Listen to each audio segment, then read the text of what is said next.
తనకేం సంబంధం అని ప్రశ్నిస్తున్న కొండా సురేఖ ఓవైపు, చర్యలు తీసుకోవాల్సిందే అంటున్న పార్టీ నేతలు మరోవైపు.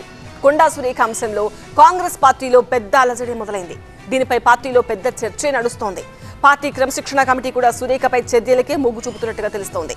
మరోవైపు పార్టీకి కొండా సురేఖ మరో లేఖ రాయడం హాట్ టాపిక్ గా మారింది. క్రమశిక్షణ కమిటీకి మరో లేఖ రాశారు మంత్రి కొండా సురేఖ. తన వివరణ ఇప్పటికే సమర్పించానని అన్నారు. తనపై మూకుమ్మడిగా దాడులు చేస్తున్న పార్టీ మౌనం వహించడం ఆందోళన కలిగిస్తోందన్నారు కొండా సురేఖ. తనను తన కుటుంబాన్ని టార్గెట్ చేస్తున్నారని అన్నారు. కొందరు కాంగ్రెస్ నేతలు ఒకేలా మాట్లాడుతున్నారని, వారి వ్యాఖ్యల వెనుక అదృశ్య హస్తం ఉందని అన్నారామె. క్రమశిక్షణ కమిటీ నిర్ణయాన్ని ప్రభావితం చేస్తున్నారని అన్నారు. తనకు జారీ చేసిన నోటీసు ఉపసంహరించుకోవాలని కూడా కోరారు. అంతకుముందు కొండా సురేఖ అంశంపై పార్టీ క్రమశిక్షణ కమిటీలో సుదీర్ఘ చర్చ జరిగింది. సీఎంపై సుస్మిత చేసిన వ్యాఖ్యలు ఏమాత్రం సరికాదు. వాటిని ఖండించకుండా సురేఖ మౌనంగా ఉండటం అసలు సబబే కాదని అభిప్రాయానికి వచ్చింది పార్టీ క్రమశిక్షణ కమిటీ. పార్టీలో చర్చించి ఈ అంశంపై నిర్ణయం తీసుకుంటామని మల్లు రవి ప్రకటించారు. ముఖ్యమంత్రి గారిని మామూలు వ్యక్తి కంటే తక్కువగా చూపించి పెద్ద అనుచిత వ్యాఖ్యలు చేసినట్టుగా దాంట్లో కనపడుతుంది.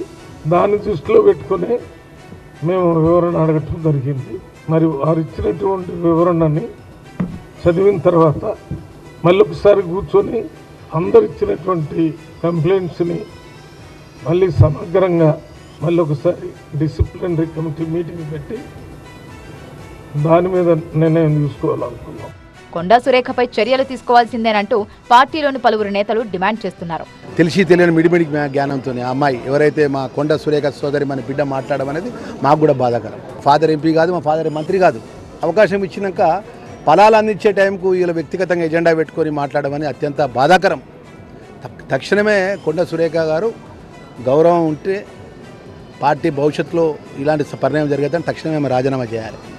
నెంబర్ 1, బేషరతుగా క్షమాపణ చెప్పాలి బిడ్డ చేసిన దానికి. ఇది మా డిమాండ్. కొండా సురేఖపై వేటు వేస్తారనే ప్రచారం జోరుగా నడుస్తోంది. ఇప్పటికే అనేక సార్లు అవకాశాలు ఇచ్చి చూశాం, ఇక ఉపేక్షించేది లేదనే భావనలు హైకమాండ్ ఉన్నట్టుగా తెలుస్తోంది.